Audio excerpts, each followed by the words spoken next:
یا عملی انکار کیا جا رہا ہے، اس پہ میں نے آپ کو کچھ ایگزامپلس بھی دے کے بتائی تھی، تو یہ امپورٹنٹ بات تھی. اور میں نے کہا تھا اس میں ہمیں اپنے آپ کو تھوڑا سا مضبوط کرنے کی ضرورت ہے. دیکھیں اسلام جو ہے نا وہ یہی اس کی جو ریکوائرمنٹ ہے وہ ایک اسٹرانگ مومن ہے، کوئی کمزور مومن نہیں ہے جس کو ہر ایک سے ڈر لگ رہا ہو اور جو کوئی اسٹیپ نہ لے سکتا ہو. اپنے دین پہ استقامت سے چلنے کے لیے، کھڑا ہونے کے لیے تھوڑا مضبوطی چاہیے ہوتی ہے. ٹھیک ہے، تھوڑا اسٹرینتھ کے ساتھ ظاہر ہے آپ چلتے ہیں. تو یہ اللہ تعالیٰ نے بتائی بہت امپورٹنٹ بات تھی. اور پھر چونکہ منافقین کا ہی تبصرہ چل رہا ہے، انہیں کے حوالے سے بات تھی کہ وہ تمہارے بارے میں کچھ برا سوچنے کے منتظر رہتے ہیں، اور اگر تمہیں کوئی فتح ملتی ہے تو وہ تمہارے ساتھ آ جاتے ہیں، اور اگر کافروں کو کوئی فتح ہوتی ہے تو ان کے پاس جا کے ان کو اپنی ہمدردیاں اور مخلص ہونے کا یقین دلاتے ہیں.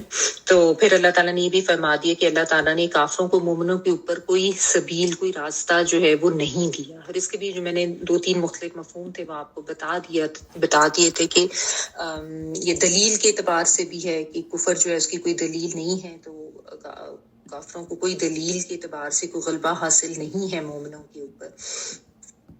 اور دنیا کے اعتبار سے بھی ہے، آخرت کے اعتبار سے بھی ہے کہ آخرت میں بھی اللہ تعالیٰ مومنوں کو ہی کامیاب کریں گے، کافروں کو کوئی ایسی کامیابی نہیں ہوگی.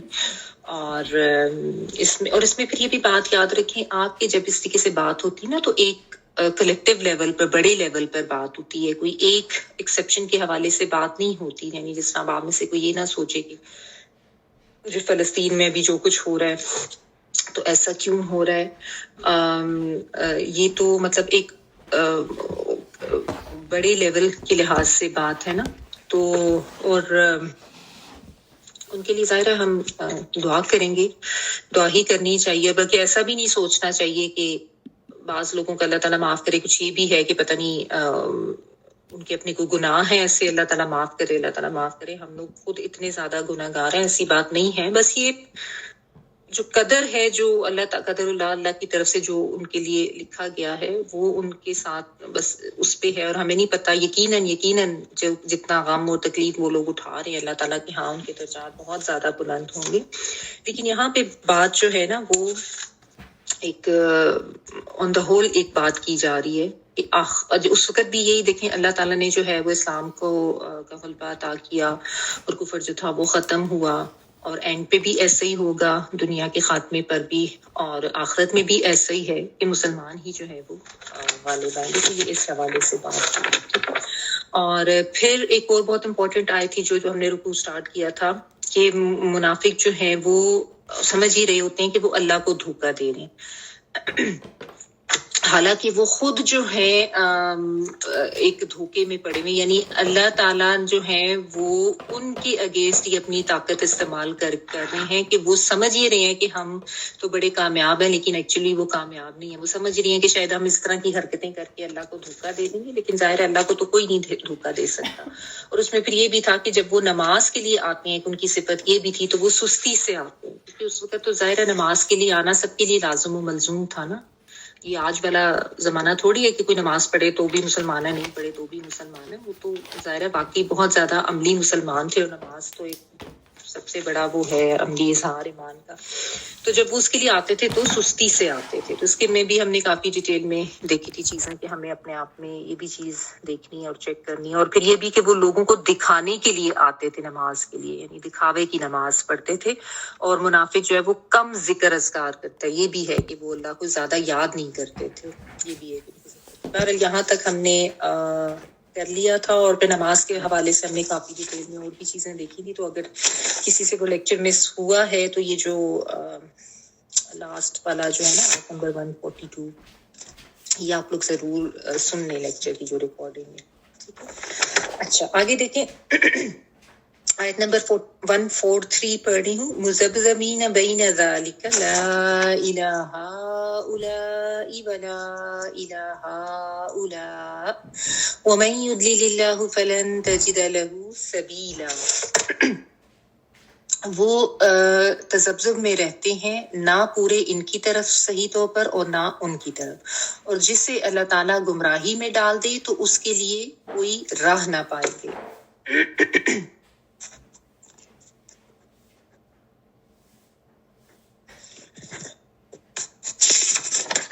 مذبذبینہ جو ہے نا، اس کا مطلب جس طرح ہم اردو میں کہتے ہیں نا، تذبذب کا شکار ہو جانا، ٹھیک ہے، یعنی آپ کنفیوزڈ ہیں، ڈیسائیڈ نہیں ہو رہا۔ روٹ ورڈ جو ہے اس کا ربائی والا ہے، یعنی 4 حرفی اس کا روٹ ورڈ ہے، زال با زال با، ٹھیک ہے، اور اس کا مطلب یہی ہوتا ہے فلکچویٹ ہونا، یا جو اوسیلیشن ہوتی ہے نا، ایسے ادھر ادھر کی موومنٹ، جس طرح پینڈولم موو کرتا ہے، تو اس کی یہ زبزبہ جو ہے نا، بیسیکلی وہ جو آواز پینڈولم کی ہوتی ہے اس کے لیے آتا ہے، اور زبن جو ہے ویسے دھکے دینے کے لیے آتا ہے، اور مذبذب یعنی وہ انسان جس کو دونوں طرف سے دھکے پڑ رہے ہوں، ٹھیک ہے نا۔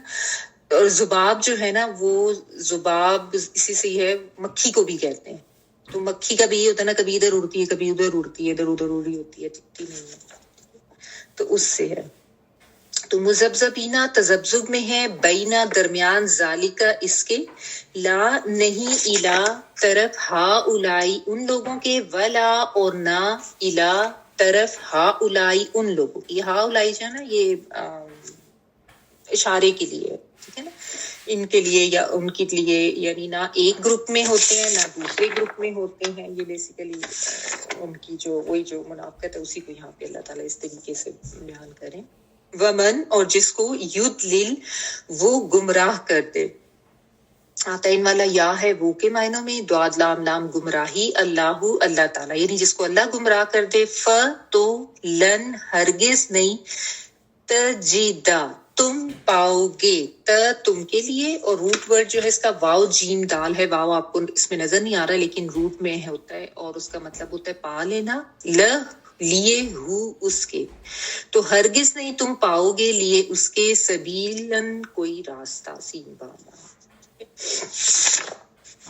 اچھا، تو یہاں پہ پھر وہی جو ہے منافقین کی جو منافقت ہے اسی کا پول یہاں پہ کھولا جا رہا ہے، کہ اللہ تعالیٰ یہ فرما رہے ہیں کہ یہ منافقین جو ہوتے ہیں نا، یہ تو ڈاواں ڈول ہوتے ہیں، یہ تذبذب کا شکار ہوتے ہیں، یعنی کفر ایمان میں ڈاواں ڈول ہوتے ہیں، لڑک رہے ہوتے ہیں،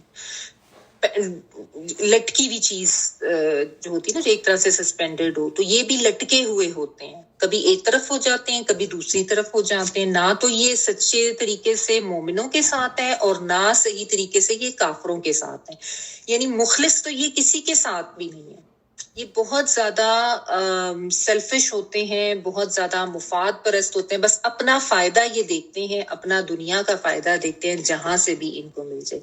ایسا نہیں ہے کہ ان کی کیونکہ ہوتے تو یہ خود بھی کافر ہیں، لیکن ایسا نہیں ہے کہ ان کی کوئی ہمدردیاں بہت زیادہ اپنے ان کافر دوستوں کے ساتھ ہوتی ہیں، یہ ہوتے سچے یا مخلص کسی کے ساتھ بھی نہیں ہے، اور یہ بس جدھر سے ان کو کوئی فائدہ مل جاتا ہے نا، اپنا دنیاوی فائدہ، اس طرف بس یہ لڑک جاتے ہیں۔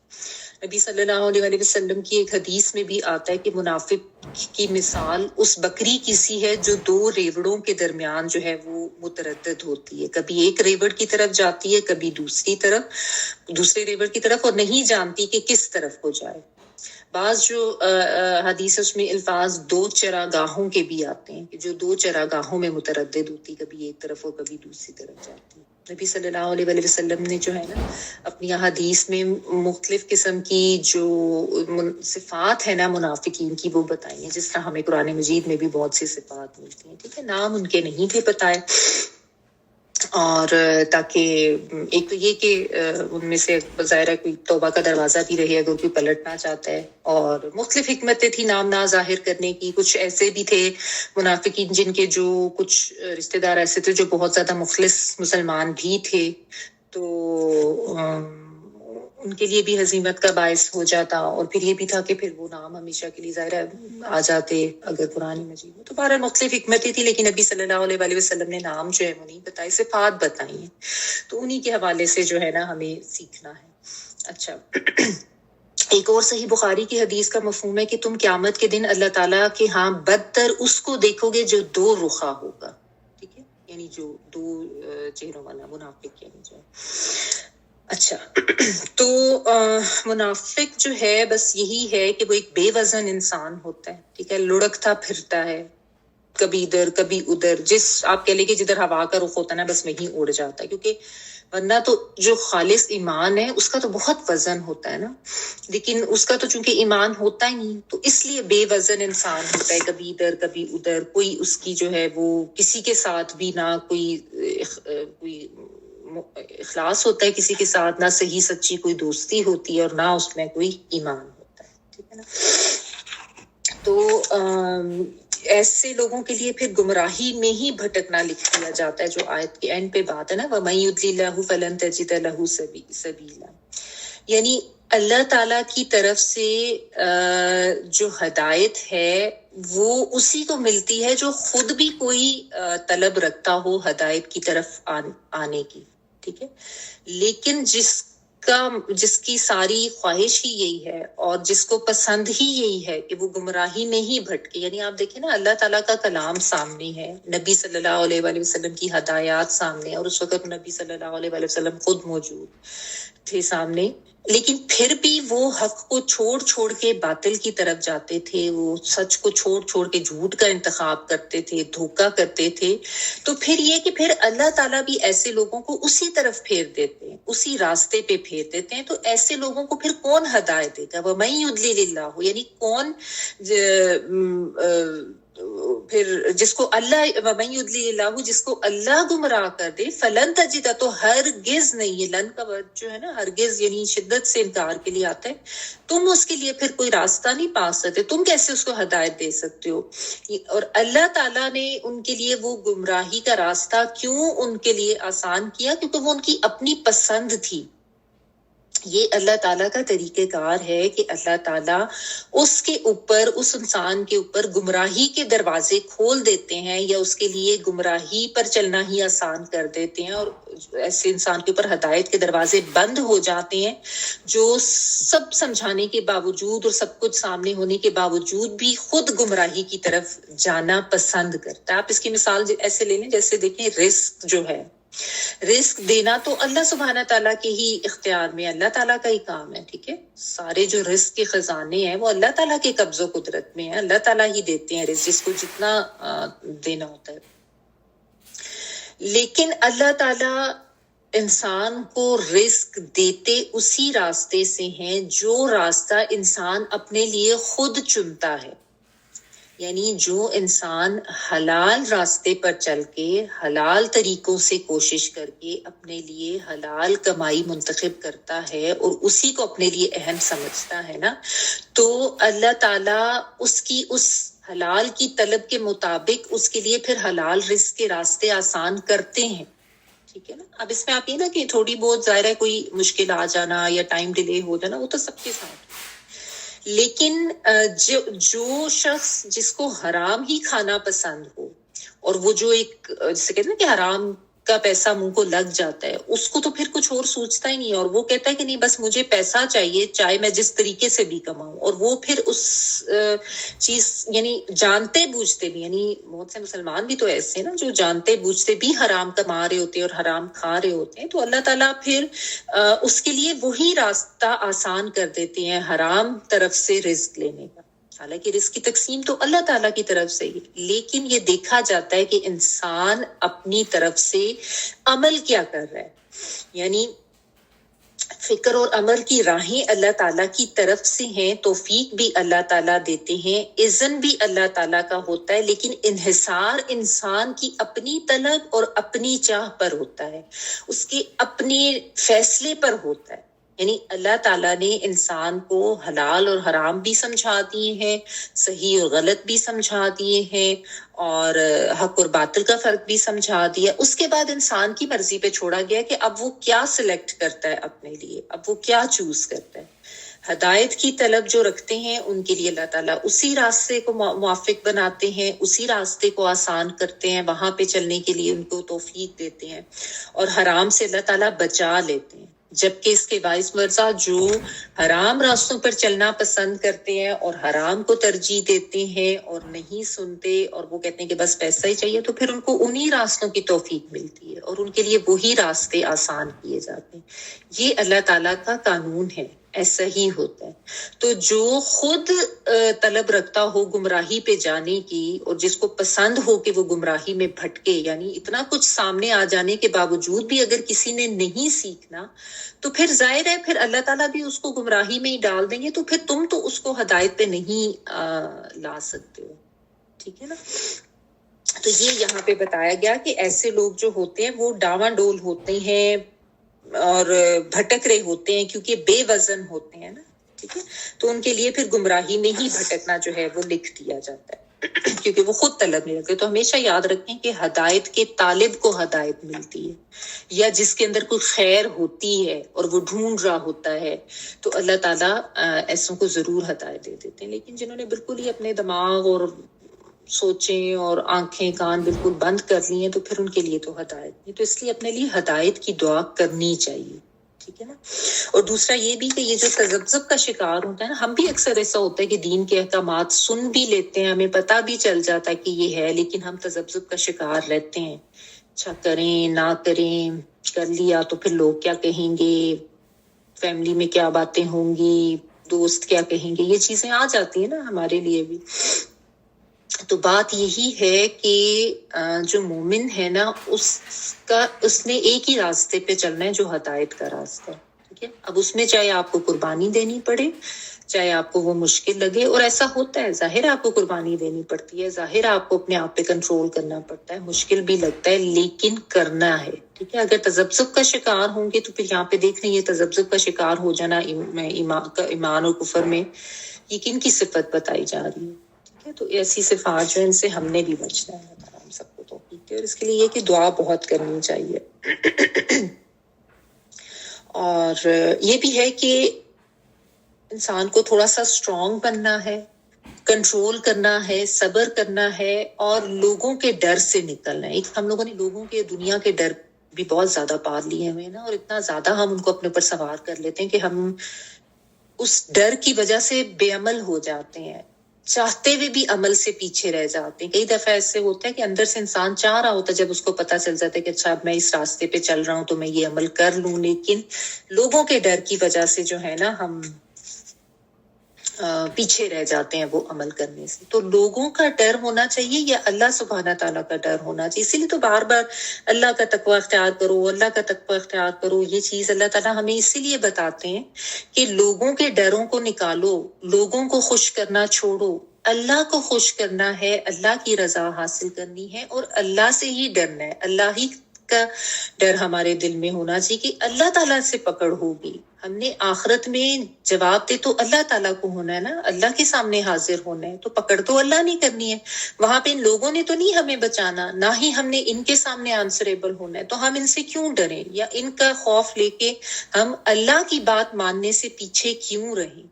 یہ ہمیں اپنے انالیسس کرنے ہیں نا، اور اسی طریقے سے انسان کا پھر ڈر اور خوف نکلتا ہے، اور انسان جو ہے وہ باعمل ہوتا ہے اور مضبوط ہوتا ہے اور باکردار بنتا ہے پھر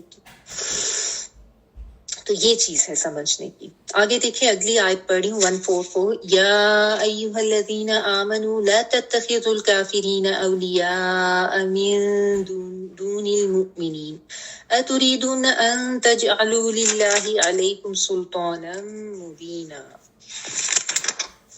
اے ایمان والو، مومنوں کو چھوڑ کر کافروں کو دوست نہ بناؤ۔ کیا تم یہ چاہتے ہو کہ اپنے اوپر اللہ تعالیٰ کی کھلی حجت قائم کر لو؟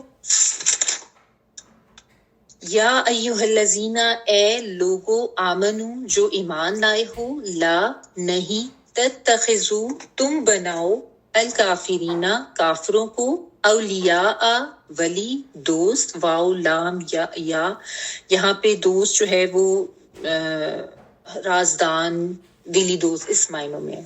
من سے، دون المؤمنین، مومنین کے سوا، دونا جو ہے یہ سوا کے لیے آتا ہے، یعنی مومنین کے علاوہ یا مومنین کے سوا تم کافروں کو دوست نہ بنو۔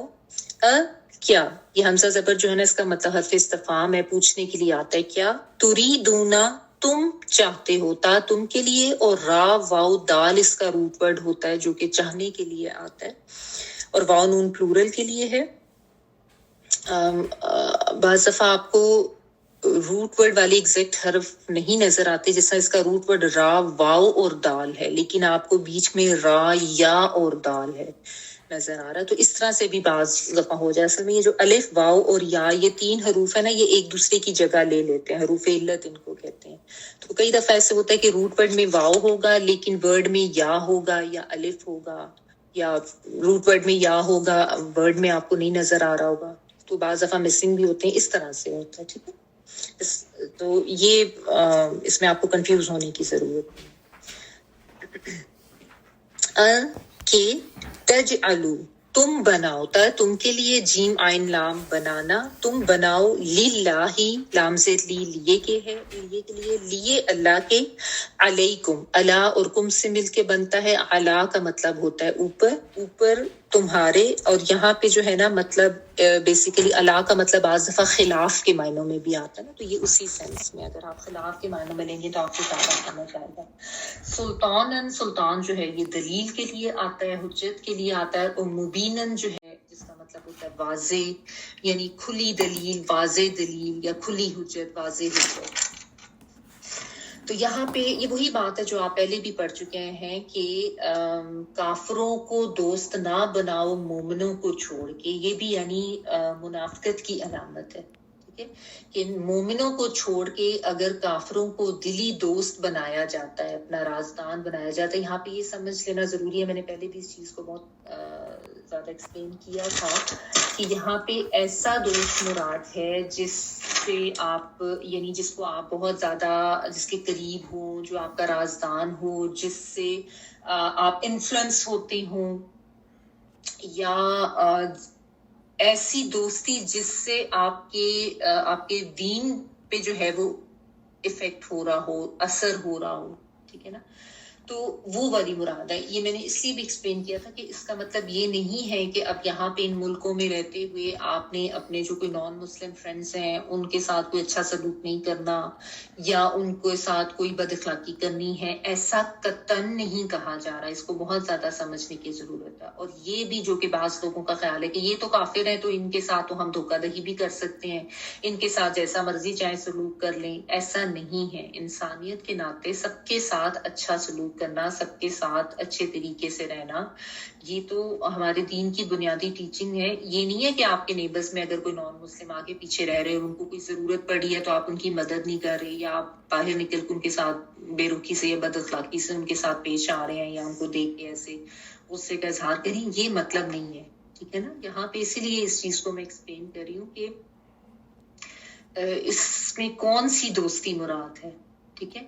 تو ایسی دوستی جس سے انسان بہت زیادہ متاثر ہو جائے، یا اپنے کچھ اس طریقے کے دلی دوست یا رازدان بنا دیے جس سے جو ہے وہ اسلام کو کوئی نقصان پہنچ رہا ہو۔ اور یہ بھی ظاہر ہے جن کافروں کا یہاں پہ ذکر ہے، یہ وہ کافر ہیں یا یہ وہ منافق ہیں جو اسلام کے اگینسٹ متحرک تھے اور اسلام کو اور مسلمانوں کو نقصان دینے کی کوششوں میں رہتے تھے۔ تو ایسے کافروں کی یہاں پہ بات ہو رہی ہے کہ یہ کافر جو ہیں یہ تو کبھی بھی تمہارے مخلص نہیں ہو سکتے، وہ تمہارا نقصان ہی چاہتے ہیں، ٹھیک ہے۔ اور اگر تم نے ایسا کیا تو پھر تم خود اللہ تعالیٰ کو اپنے خلاف ایک کھلی دلیل دے رہے ہو کہ پھر وہ تمہیں سزا دے، یعنی تم اپنے لیے خود ہی سزا کا بندوبست کر رہے ہو، ٹھیک ہے، کیونکہ ظاہر ہے اللہ تعالیٰ کے حکم کی اگر خلاف ورزی کی تو سزا تو ملے گی، تم خود ہی یہ کر رہے ہو۔ اور یہ جو حکم ہے نا، یہ بڑا جامع حکم ہے جو انفرادی لیول پر بھی ہے اور اجتماعی لیول پر، یعنی حکومتی سطح پر بھی یہ چیز جو ہے یہ مد نظر رکھی جانی چاہیے کہ اس طرح کی دوستی یا اس طرح کی ہمدردی نہیں ہونی چاہیے جس میں آپ کا اپنا نقصان ہو جائے۔ دیکھیں میں ہر دفعہ یہ چیز کہتی ہوں کہ کوئی تجارتی تعلقات یا کوئی جو ایک سفارتی تعلقات جو کہ ضرورت ہیں حکومتی لیول پر، ان کو رکھنے میں کوئی حرج نہیں ہے۔ ظاہر ہے آپ تجارت بھی کرتے ہیں اور یہ اس زمانے میں بھی ان کے ساتھ تجارت ہوتی ہے، لیکن دوستی وغیرہ سے منع کیا جا رہا ہے، کیونکہ اس وقت یہ تھا نا کہ ظاہر جب تک اسلام نہیں تھا تو سب لوگوں کی آپس میں دوستیاں بھی تھیں اور کافی دلی تعلقات بھی تھے، قربت بھی تھی، تو وہ چیز جو ہے اس سے پھر منع کیا گیا کہ اب یعنی پرائیورٹائز جو تم نے کرنا ہے نا وہ اپنے دین کو کرنا ہے، اسلام کو کرنا ہے، اور یہ جو چیزیں ہیں یہ پھر اب تمہاری پرائیورٹی میں نہیں ہونی چاہیے، یہ پیچھے چلی جائیں گی. اور اگر تم نہیں مانو گے، ابھی بھی تم یہی رویہ رکھو گے، تو پھر یہ جان لو کہ تم اللہ تعالیٰ کو اپنے خلاف جو ہے وہ ایک کھلی حجت، ایک کھلی دلیل دے رہے ہو. اور آج بھی آپ دیکھیں اور ہمیشہ پہلے بھی آپ دیکھیں، جب بھی مسلمان حکومتوں کو یا مسلمانوں کے اتحاد کو یا ان کو جس طریقے سے بھی کوئی نقصان ہوا ہے نا، وہ اسی طرح سے ہوا ہے کہ جب اندر سے کچھ خود منافقانہ صفات رکھنے والے جو لوگ ہیں ان کی بہت زیادہ دلی ہمدردیاں ہو جاتی ہیں، یا وہ بہت زیادہ مروب ہو جاتے ہیں نان مسلم سے، کافروں سے. یعنی اندر سے جب کوئی کنڈی کھولتا ہے نا تو پھر ہی یہ بیرونی طاقتیں جو کہ کفار کی طاقتیں وہ حملہ آور ہوتی ہیں اور ان کے قابض بھی ہو جاتی ہیں. اس طرح کے معاملات یعنی آپ دیکھیں جب ہوتے ہیں نا آپس میں، جو مسلم امہ کا آپ دیکھیں اتحاد نہیں ہے، ایک شرازہ بکھرا پڑا ہوا ہے، تو اس کی وجہ یہی ہے نا کہ اس طرح کی صفات بہت زیادہ ہیں. تو یہ چیز ہے کہ پھر جب ایسے کرو گے خود ہی، یعنی پریکٹیکلی تمہارے اندر ایسی کمزوریاں ہیں، کمی کوتاہیاں ہیں، تو پھر تو ظاہر سزا ملے گی اللہ تعالیٰ کی طرف سے. تو بس یہ بات یہاں پہ سمجھا کے تھوڑا وارن کیا جا رہا ہے مومنین. ان المنافقین فی الدرک الاسفل من النار ولن تجد لهم نصیرا.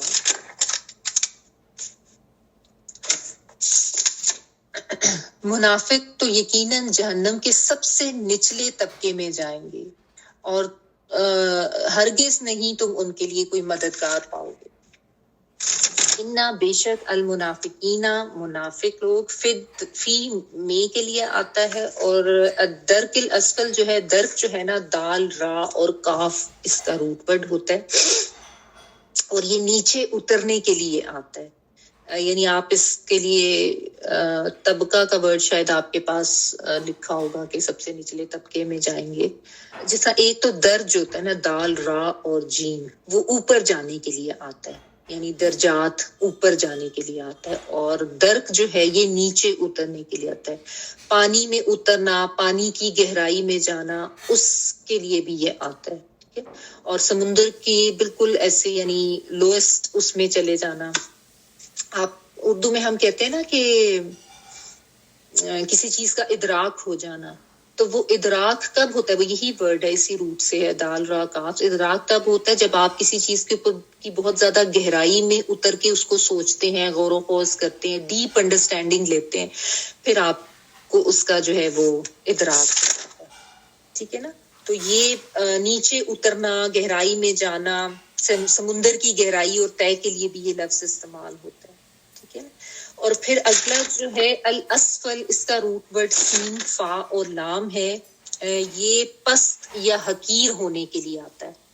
اعلیٰ کا الٹ آپ کہہ دیں، اعلیٰ کا مطلب ہوتا ہے نا بلند ہونا، اس کا الٹ جو ہے یہ سین فا لام، پست ہونا، حقیر ہونا، اس معنوں میں یہ آتا ہے. تو ان المنافقین فی الدرک الاسفل، سب سے نچلے طبقے میں، سب سے نیچے والے، لوئسٹ جو لیول ہے اس کے لیے. اور اسفل جو ہے پھر یہ اسم تفضیل ہو جاتا ہے. ٹھیک ہے، یعنی اسم تفضیل میں آپ کو بتاتی نہیں، یعنی سب سے زیادہ، جب ہم مطلب میں یہ کرتے ہیں نا کہ اکبر سب سے زیادہ بڑا، ٹھیک ہے، تو اسفل سب سے زیادہ پست، سب سے زیادہ حقیر. یعنی کچھ چیزوں کے بیچ میں سے جب ایک کو سب سے زیادہ فضیلت دی جائے اور سب سے اوپر کر دیا جائے تو اس معنوں میں یہ آتا ہے. من النار، آگ سے، نار کہتے ہیں آگ کو، اور من سے کے لیے، ولن اور ہرگز نہیں، تجدہ تم پاؤ گے. ونس اگین یہاں پہ تا آتا ہے ان والا تم کے لیے ہے. روٹ ورڈ میں واو جیم دال ہے، لیکن واو آپ کو یہاں پہ نظر نہیں آ رہا، صرف جیم دال نظر آ رہا ہے. لہم لیے ان کے، نصیرن، نصیر جو ہے نصرت ہم کہتے ہیں نا مدد کے لیے، کوئی مددگار. اب یہاں پہ جو ہے نا منافقین کے لیے بڑی یعنی سخت یہاں پہ وعید بیان کی گئی ہے. سورۃ النساء میں، سورۃ